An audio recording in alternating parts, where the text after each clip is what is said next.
팀 켈러의 방탕한 선지자 4장 얄팍한 영적 정체성. 하나님보다 더 큰 내 안의 우상이 드러나다. 벳 사람들은 이 폭풍이 죄에 대한 형벌이라는 결론을 내리고 누구의 잘못 때문인지 알아내기 위해 제비를 뽑는다. 요나가 뽑히자 그들은 질문을 퍼붓기 시작한다.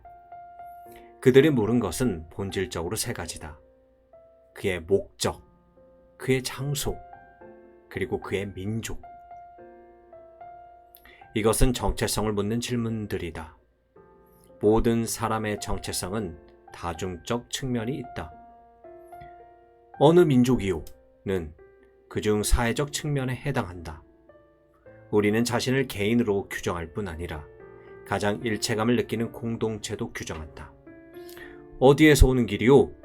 는 우리가 가장 편안하게 느끼는 물리적 장소와 공간, 우리가 소속감을 느끼는 곳을 묻는 것이다. 당신의 사명은 무엇이요? 는 우리 삶의 의미를 겨냥하고 있다. 누구나 많은 일을 한다. 일하고 쉬고 결혼하고 여행하고 창조한다. 하지만 무엇을 위해 이 모든 일을 하는 것일까? 민족, 장소, 사명, 이 모두는 우리에게 정체성, 의미감, 안정감을 제공한다. 몇 년 전 나는 처음으로 마이클을 만났다. 내가 그에게 물었더니 20년 동안 미국에서 살아온 아일랜드 사람이라고 말했다. 그는 좋은 직장을 얻기 위해 미국으로 이민을 왔다. 또 건설 업계에서 일하며 가족을 부양하고 자녀를 양육했다. 그것은 그의 주된 관심사였다. 하지만 결국에는 아일랜드로 돌아가고 싶어 했다. 그곳이 그가 가장 평안하게 느끼는 장소였기 때문이다. 나는 그의 아들 로버트도 만났는데 갓 변호사가 된 그는 저소득 주택 거주자들을 대변하는 비영리 기관에서 일하고 있었다. 사명, 장소, 민족에 대한 질문으로 나는 두 세대 사이에 정체성의 변화가 일어났음을 볼 수 있었다. 모든 사람의 정체성은 여러 층위로 이루어진다. 로버트의 직업은 그의 정체성을 이루는 가장 근본적인 층위였다. 훈련받은 전문직 종사자로서 가난한 이들을 위해 정의를 행하는 것이 그의 인생의 진정한 의미였다. 나와 이야기를 나누던 당시에 로버트는 자기 일에 푹 빠져 있었고 결혼이나 가족에는 큰 관심이 없었다. 반면에 마이크에게 직업은 그의 정체성을 이루는 가장 근본적 층위가 아니었다. 좋은 가장이 되어서 가족을 잘 부양한다는 인생의 주된 사명을 위한 수입원일 뿐이었다. 로버트 역시 자신의 아일랜드 혈통을 중요하게 여겼지만 당장의 아일랜드로 이사할 생각은 없었다. 그가 있을 곳은 미국이었다. 이 아버지와 아들은 사명, 장소, 민족으로 구성된 정체성을 갖고 있었지만 각 요소의 우선순위는 달랐다. 요나에게 던진 벳사람들의 질문은 그들이 인간의 정체성을 구성하는 요소를 잘 이해하고 있음을 보여준다.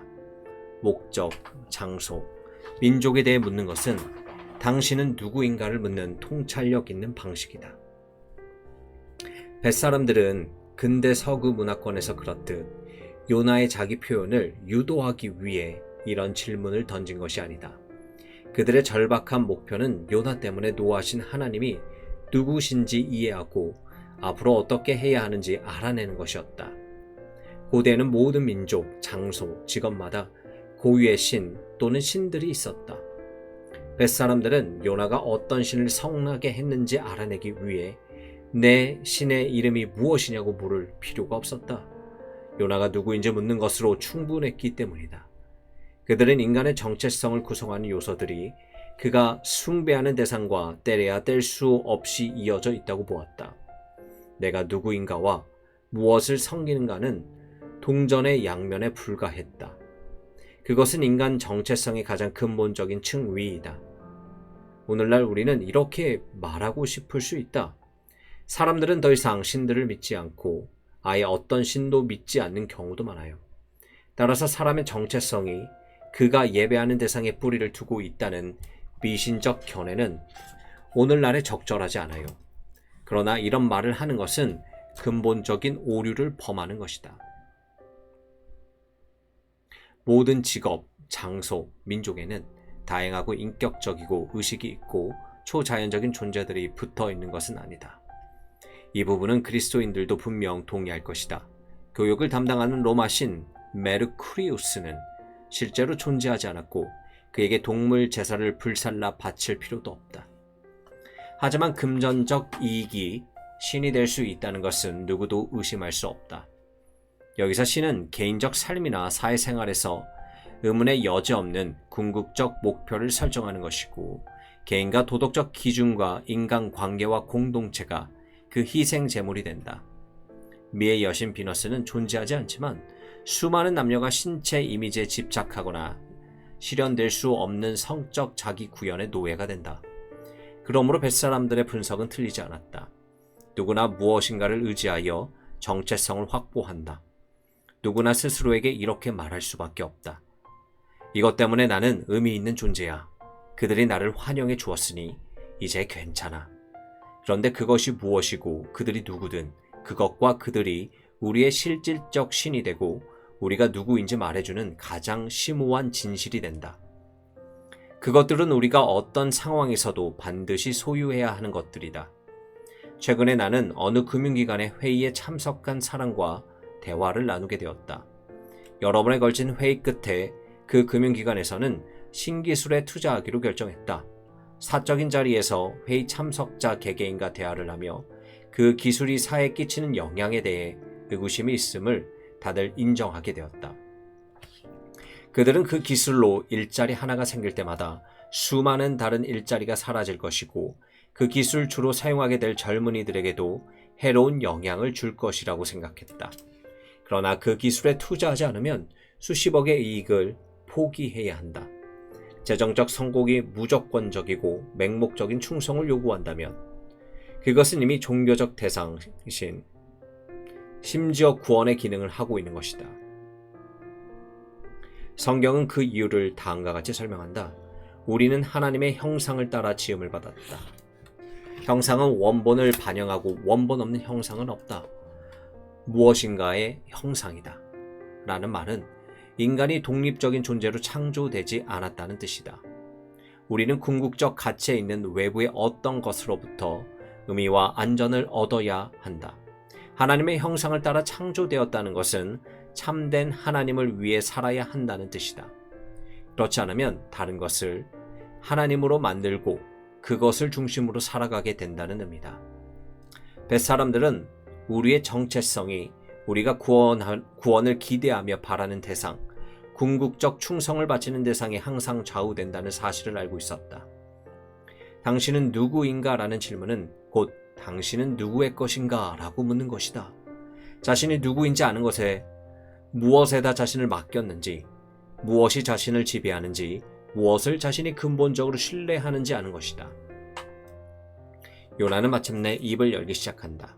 그는 배에 오른 후부터 줄곧 부정한 이교도들과 최대한 거리를 두고 물러나 있었다. 선장이 요나에게 그게 하나님께 기도하라고 촉구했을 때 요나는 침묵으로 응답한다.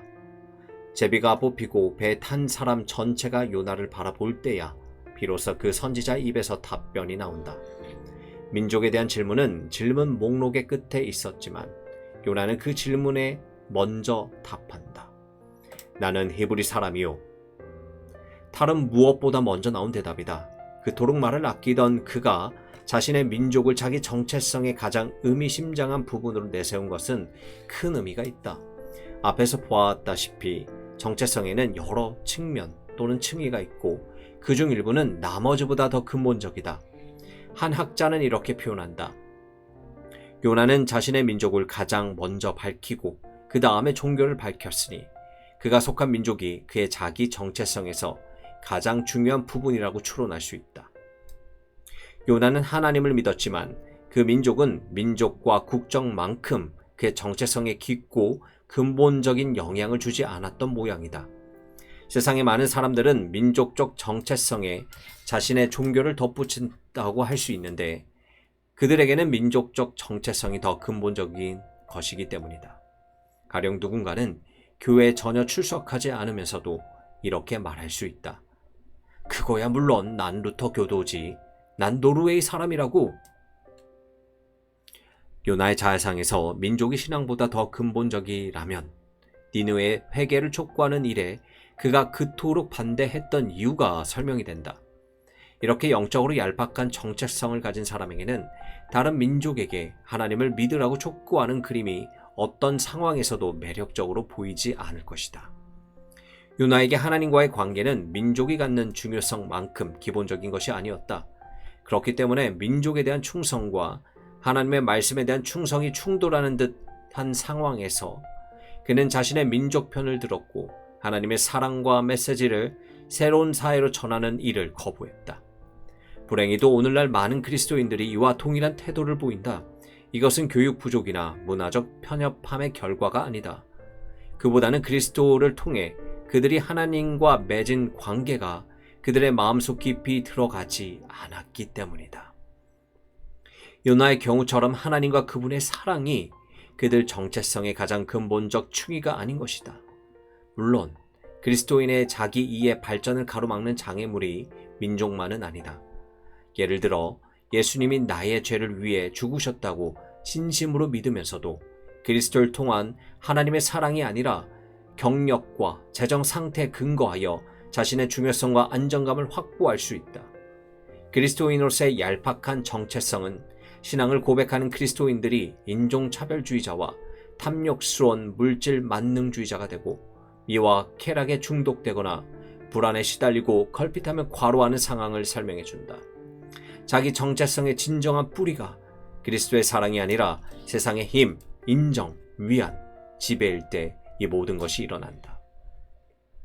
얄팍한 정체성은 또한 우리가 자신의 참 모습을 보지 못하게 막는다. 여기 요나가 있다. 걔는 언약 공동체에서 특권적 위치에 있는 하나님의 선지자다. 그런데 그는 언제 어디서나 둔감하고 자기밖에 모르고 편협하고 어리석다. 그리고 그 사실을 전혀 자각하지 못하고 있다. 아니, 주위의 어느 누구보다 자신의 결함에 더 눈이 먼 것 같다. 어떻게 그럴 수 있을까? 요나를 보고 있노라면 또 다른 성경 인물 베드로가 떠오른다. 그도 신앙 공동체에서 특권적인 위치에 있었다. 예수님의 가까운 친구였고 그 사실을 무척 자랑스럽게 여겼다. 예수님이 잡히시기 전 베드로는 설령 박해가 일어나 다른 제자들이 예수님을 버린다 해도 자신은 그러지 않을 것이라고 맹세했다. 그는 사실상 이렇게 말했다. 주님을 향한 나의 사랑과 헌신은 다른 어떤 제자들보다 강합니다. 어떤 일이 닥쳐도 저는 다른 누구보다 용감할 겁니다. 그러나 그는 나머지 제자들보다 더 큰 겁쟁이로 밝혀졌다. 예수님을 공개적으로 3번이나 부인하지 않았던가? 베드로는 어떻게 자신의 실체에 그토록 눈이 멀 수 있었을까? 베드로의 가장 근본적인 정체성이 자신을 향한 예수님의 은혜로운 사랑이 아니라 예수님을 향한 그의 헌신과 사랑에 근거하고 있었기 때문이다. 그의 자존감은 자신이 성취했다고 생각했던 그리스도를 향한 온전한 헌신의 뿌리를 두고 있었다. 그가 하나님과 사람들 앞에서 자신만만했던 것은 자신이 온전히 헌신된 자세로 그리스도를 따르는 사람이라고 생각했기 때문이다. 그런 정체성에는 2가지 결과가 따라온다. 첫째, 자신의 진정한 자아를 보지 못한다. 용감한 자기 모습에서 자존감을 얻는다면 비겁함을 조금만 인정해도 큰 충격을 받게 될 것이다. 당신의 자아가 자신의 용기에 근거하고 있다면 대담함을 발휘하는데 조금이라도 실패할 경우 당신은 남아나지 않을 것이다. 자신은 자신이 무가치하다고 느끼게 될 것이다. 종류를 막론하고 성취, 선함, 덕을 정체성의 근거로 삼을 때 우리는 자신의 결함과 단점을 부정하고 살아야 한다. 그리고 자신의 죄, 약함, 결함을 인정할 만큼 든든한 정체성을 갖지 못할 것이다. 둘째, 자신과 다른 사람을 존중하지 못하고 적대감을 갖는다. 사람들이 예수님을 잡으러 왔을 때 예수님이 누차 그런 일이 벌어질 것을 말씀하셨지만 베드로는 칼을 뽑아 군인 중 한 명의 귀를 베었다. 자신의 성취와 성과에 근거한 정체성은 늘 불안하다. 자신이 충분히 행동한 것인지 결코 확신할 수 없다. 그때 자신의 결점에 대해 스스로에게 정직할 수 없다. 그리고 더 나아가 항상 자신과 타인을 대비시켜서, 즉 자신과 다른 이들을 적대시함으로써 정체성을 강화해야 하는 처지가 된다. 베드로와 요나는 스스로의 종교적 헌신을 자랑스럽게 여겼고 스스로의 영적 성취 위에 자아상을 세웠다. 그 결과 그들은 스스로의 결함과 죄를 보지 못했고 자신들과 다른 이들을 적대적으로 대했다. 요나는 니느웨 사람들의 영적 공경에 아무런 관심을 보이지 않고 배 안에 있는 모두를 위해 뱃사람들과 협력하는 일에도 흥미를 보이지 않는다. 그는 비신자들을 그냥 다르게 대하는 것이 아니라 타자로 규정한다. 그리고 몇 가지 방식으로 그들을 배제한다. 요나가 하는 일을 누군가는 타자화라고 불렀다. 사람들을 타자로 분류하는 것은 그들이 나와 다른 부분에 초점을 맞추고 그들의 이상함에 초점을 맞추고 그런 특성들로 축소시켜 그들을 비인간화하는 것이다. 그렇게 되면 우리는 그 사람들 어떤지 알잖아 라고 말할 수 있게 되고 그들과 관계를 맺을 필요가 없어진다. 그리고 그들을 여러 방식으로 배제할 수 있게 된다. 그들 그저 무시하거나 우리의 신념과 관행에 맞추도록 강요하거나 특정한 가난한 동네에 살도록 요구하거나 아무 이유 없이 쫓아내는 것이다. 이제 독자들은 요나가 그토록 거북해하는 하나님의 자비가 그에게 절실히 필요하다는 사실이 보이기 시작할 것이다. 하나님의 은혜의 능력 아래서 그의 정체성이 변해야 한다. 우리의 정체성도 마찬가지다.